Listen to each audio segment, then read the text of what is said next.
सान्द्रानन्दावबोधात्मकमनुपमितं कालदेशावदिभ्या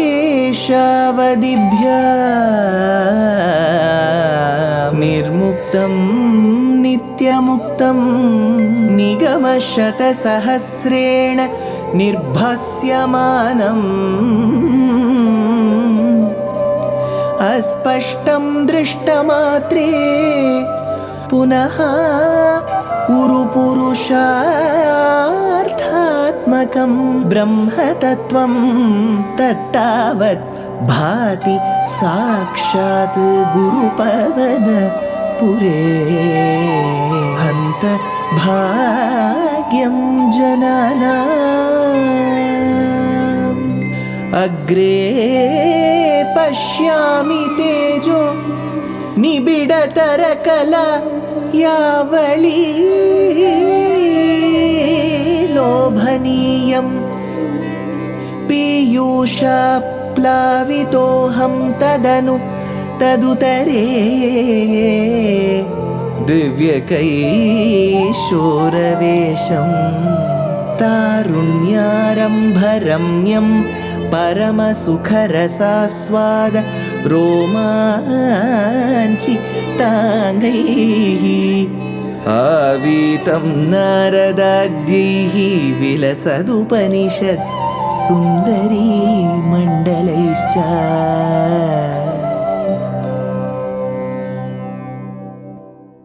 Gurupavanapure Hantabhagyam Jananam. Namaskaram to all the Astikas. Bhattathiri, through his intense devotion and of course a great expertise in all the branches of Sanatana Dharma, takes us through a journey of Ashtanga Yoga. Why does he desire Ashtanga Yoga?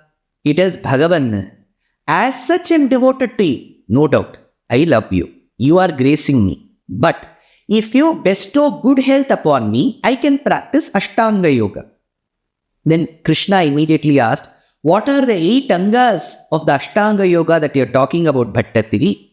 That is when he talks about Yama, Niyama, Asana, Pranayama, Pratyahara, Dharana, Dhyana, Samadhi. In that he takes us through the first 3, Yamam, Niyamam, Asanam. So when he discusses Yamam, he talks about Asteyam, Aparigraham, Brahmacharyam, Satyam, all of these aspects that comprise the cleansing at the initial level of Yama. Next comes Niyama. There he talks about Shaucham. He talks about Ishvara Pranidhanani, where you try to propitiate Bhagavan. Then he comes to the third, which is Asanam. Sthira Sukham Asanam. There he desires Padmasanam. Till this is what we have seen.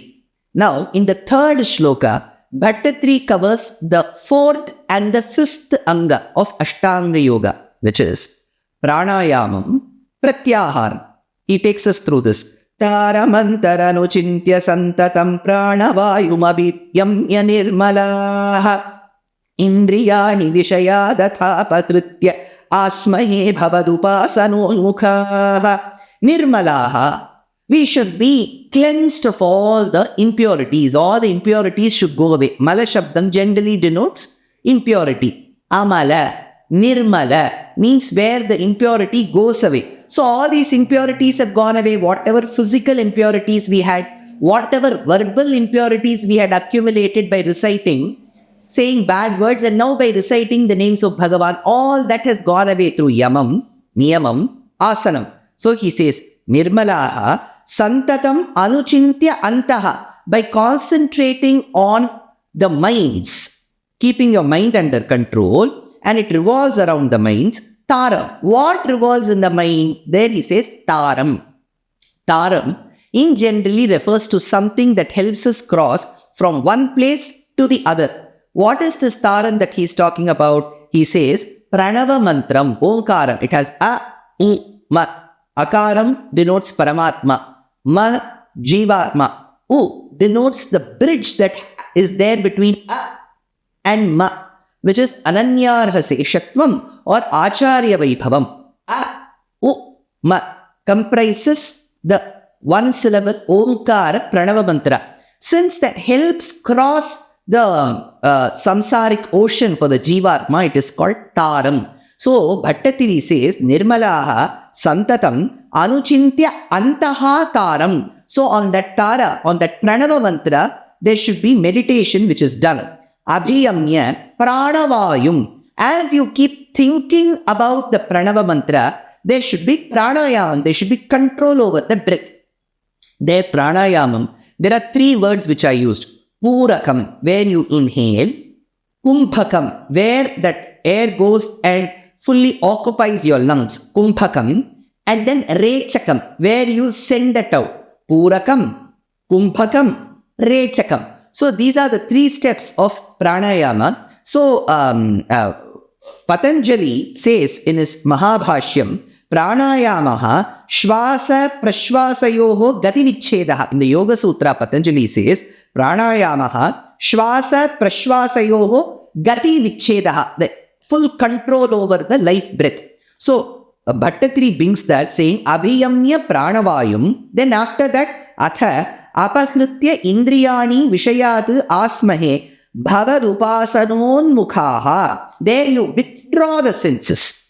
Next he says, withdraw your senses so that you can concentrate in words. That is where the next definition comes. Svavishaya asamprayoge chittaswaroopanukaraha iva indriyanam pratyaharaha. That is when indriyanam pratyaharaha comes, and then he says, Vishayat asmahe bhavadupasanonmukhaha. Thereby I meditate. Thereby I keep thinking upon your form. So this third shloka takes us through two important aspects, pranayamam, pratyaharam. Next comes the fourth shloka. Asphute vapushite prayatnato dharaye madhishana muhurumuhu tena bhaktirasamantaradhrata mudvahema bhavadangri chintaka. Prayatnataha dharayema dhishanam. So with maximum efforts, Bhattatiri says with maximum efforts, dhishanam prayatnataha. Prayatnataha, with maximum efforts, we will fix our minds. Remember, yama, niyama, asana, cleansing happened. Pranayamam, life control, the breath came under our control. Yamam, niyamam, asanam, pranayamam, pratyaharam. Then the senses were controlled. Then comes dharana. What is dharana? That is where Patanjali in the Yoga Sutra says, Desha bandhaha chittasya dharana, where you are able to concentrate inwards. When you start concentrating inwards, because your senses have been controlled, the mind is under control, the life breath is under control, the cleansing has happened. When all of this has happened, he says, prayatnataha dharayema dhishanna muhurmuhu. Again and again, what? Te asphute vapushi. It is not very clear. I can see a Divya Mangala Vigraham in front of me. I am not very sure if it is you. I am not very sure if those are the aspects that come under you. Alvar, one of the mystic saints called Nammalvar says, Kangulum pagalum kantuyil ariyal kannanir kaigalal iraikkum sanga chakkarangal என்று கைகோப்பும் தாமரை கண்ணென்னே தளரும் எங்கனே தரிக்கேன் உன்னவிட்டென்னும் இருநிலவு கைதொழாவிருக்கும் செங்கையல் பாய்நீர் திருவரங்கத்தாய் இவள் திறத்து என் செய்திட்டாயே. So there the girl is completely lost in Bhagavan's.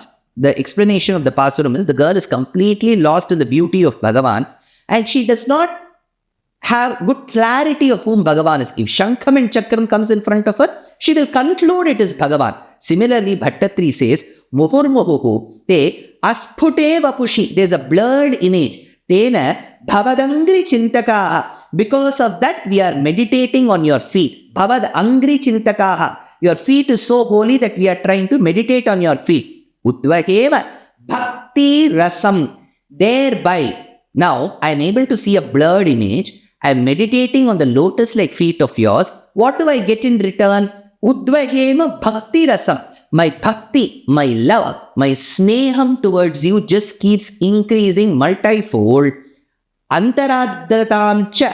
And my mind starts melting. See, the initial process of Ashtanga Yoga was mind has to be under control. Senses have to be under control. Now the same mind starts melting. Why is it, sir? After controlling, why should it melt?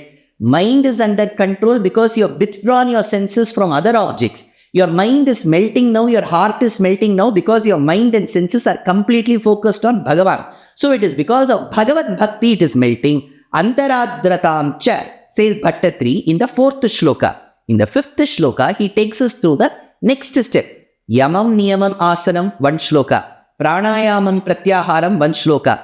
Dharana, we have covered in 1 shloka. Now comes Dharana Dhyana, which is the 7th part of the Ashtanga Yoga. Visphuta Vayava Bheda Sundaram Tvadva Ussuchira Shilana Vashat Ashramam Manasi Chintayamahe Dhyana Yoga Nirata Ha Twadashraya. Vayam Twadashraya. We seek refuge only in you. Dhyana Yoga Nirataha. Those who are engrossed in the discipline of deep meditation. We have to do deep meditation towards you. How? Chintayamahe Manasi. There comes the concept of Dhyanam. That is where we need to understand how Patanjali in his Yoga Sutra says this. Tatra Pratyekatanata Dhyana. There should be a one-pointed focus. See, I cannot say I'm focusing on this person, the other person also, third person also. It has to be on one person. Do we have an example of this? Hanuman says in Sundarakandam of Ramayana, when he looks at Sita, she is presumably looking in one direction. He says, where is she looking? Ekastha Hridayanunam Rameva Anupashyati. She is just seeing in that one direction where presumably Rama is and only Rama is. She doesn't concentrate on anybody else. So that is Dhyanam, where you concentrate on one object. Dhyana Yoga Nirataha Chintayamahe Manasi. It should be visualized in the mind. In the previous step, there was a blurred image. Now you start getting clarity. Ashramam Eva, without any difficulty. It should not be as if you're sweating it out. It should come so beautifully. Suchira Shilana Vashat, because of constant practice. See, he says Suchira Shilana Vashat. So it has to come with practice. See, as much as I explain, please do not assume or presume that I am an expert in Ashtanga Yoga. No. Am I expert in the basic yoga? No. Have I been practicing yoga? No. I have to be simply brutally honest. But I have immense respect for the yoga system because it does begin and bring a lot of discipline in your life at one stage. Then it helps you concentrate on Bhagavan, and then Dhyanam on Bhagavan. Bhagavad Dhyana Sopanam becomes so beautiful. Padambhoja Sprishati Bhajate Ranganathasya Jangam Urdvande Vilagati Shanain Urdhamabgheti Nabim Bakshasyaste Valati Bujayor Mamikeyam Manisha Vaktrabhikyam Pipati Vasate Vasanam Maulibandhehe, says Vedanta Deshika, while describing Bhagavan head to toe, Keshadipadam Padadikesham, as the very concept of Dhyanam. So here Bhattatri says, Suchira Shilana Vashat. All this I'm saying will come with practice. Do not get perturbed or disturbed. On what should I do Dhyanam? Tvad Vapuhu. On your divine form, on your Divyamangala Vigraham as Guruvayurappan in Kerala, and doing Dhyanam. Visphuta Avayava Bheda Sundaram. As I see your form, every part becomes visible. The lotus petal like eyes, the sesame flower like nose, the coral like lips, the beautiful moon like face, the beautiful ears that carry the Makarakundalam, the corn-shaped neck, the broad chest with the Kaustubham and Srivatsam, the thin hip with the Navi that gives rise to the lotus where Brahma is seated, those two thighs that look like banana stems into which the Cupid god Manmatha goes, and then those lotus-like feet that are so beautiful. So every part has to be described. Visphuta Avayava Bheda Sundaram. Avayava, every part. Bheda, I see it clearly. Sundaram, everything is beautiful. So in the previous step, there was a blurred image. In this step, in Dhyanam, there is a clarity in the image. There is a clarity in the Divya Mangala Vigraham. So Bhattatri has come to the last step in the next shloka. Till now, he has covered 7 angas of the Ashtanga Yoga. The 8th anga, called as Samadhi, will be discussed in the next shloka.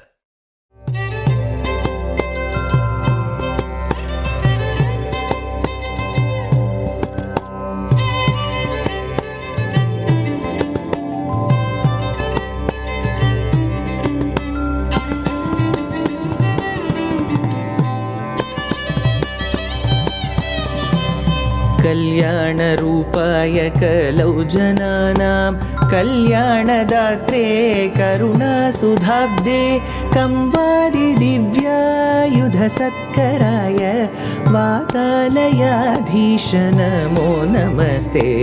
Narayan Narayan Narayan Narayan Narayan Narayan Narayan Narayan Narayan Narayan Narayan Narayan Narayan Narayan Narayan Narayan